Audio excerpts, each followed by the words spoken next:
We often hear terms like SAW GMAW MMAW, MIG welding, FCAW welding, etc. What are all these types of weldings? Why there are different kinds of welding in the first place, and what makes them different from each other? If you have not subscribed our channel, please subscribe. Basically, for various kinds of applications, different kinds of weldings have been devised. In bridge girder fabrication, we use many types of weldings because only one type of welding cannot be applied for all use cases. For example, SAW welding, that is submerged. Arc welding is the most commonly used welding in Indian railways, but its application is limited to only horizontal and flat positions.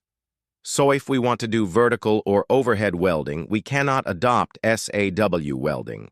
Also, SAW welding is not recommended for very thin steel plates. Therefore, depending upon various use cases, various kinds of weldings got evolved. This was the answer of first question, that why so many types of weldings. The second question is, what makes them different from each other? Basically, differentiation lies in the method of shielding. Shielding in welding refers to the protection of the molten weld pool from oxidation and atmospheric contamination, such as nitrogen, moisture. These elements can cause defects like porosity, brittleness, and weak welds. In order to achieve this shielding, different methods are used. Depending upon the method of shielding, there are different types of welding. Let's start with SAW, that is submerged arc welding. In submerged arc welding, shielding is achieved through a granular flux, which completely covers the arc and molten weld pool. This flux provides protection from atmospheric contamination and enhances weld quality. How shielding works in SAW 1. Granular flux deposition.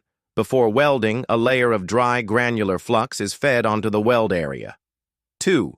Arc formation beneath the flux.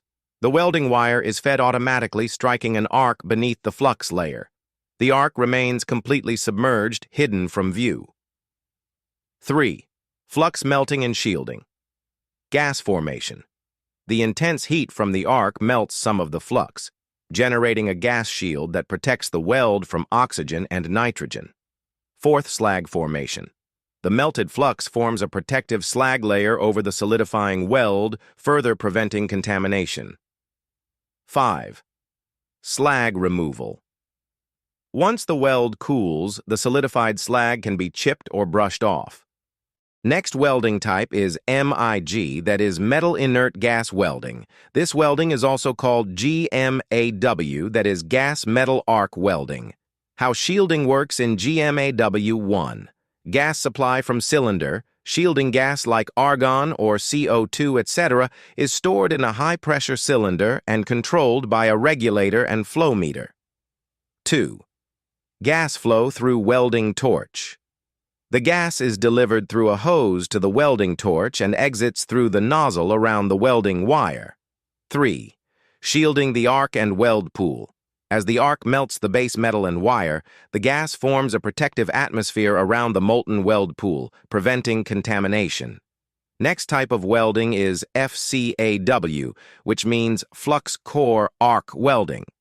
In flux cored arc welding, FCAW, the term flux core refers to the hollow, tubular welding wire that is filled with flux compounds instead of being a solid metal wire like in MIG welding. The flux inside the wire plays a crucial role in shielding the weld. The outer shell of the wire is metal, which gets deposited when melted.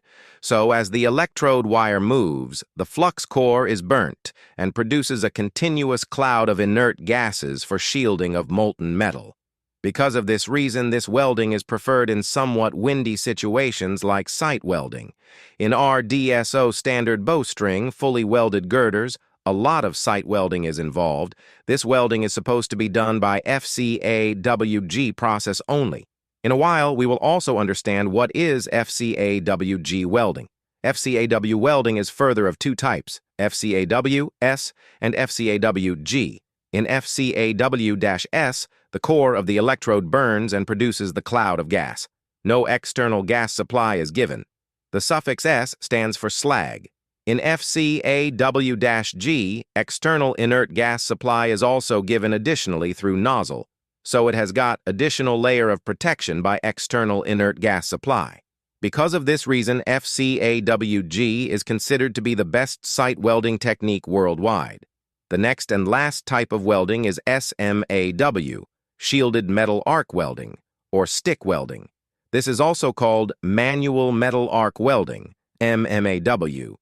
The electrode, welding rod, consists of a metal core surrounded by a flux coating.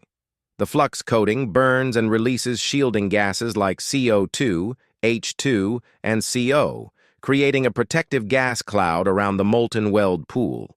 So this was all about the typical welding types of arc welding. Hope it helped in better understanding of welding types. This was all about the current topic. Tell us your topic in comments section on which you want to watch a video. Subscribe for more such content.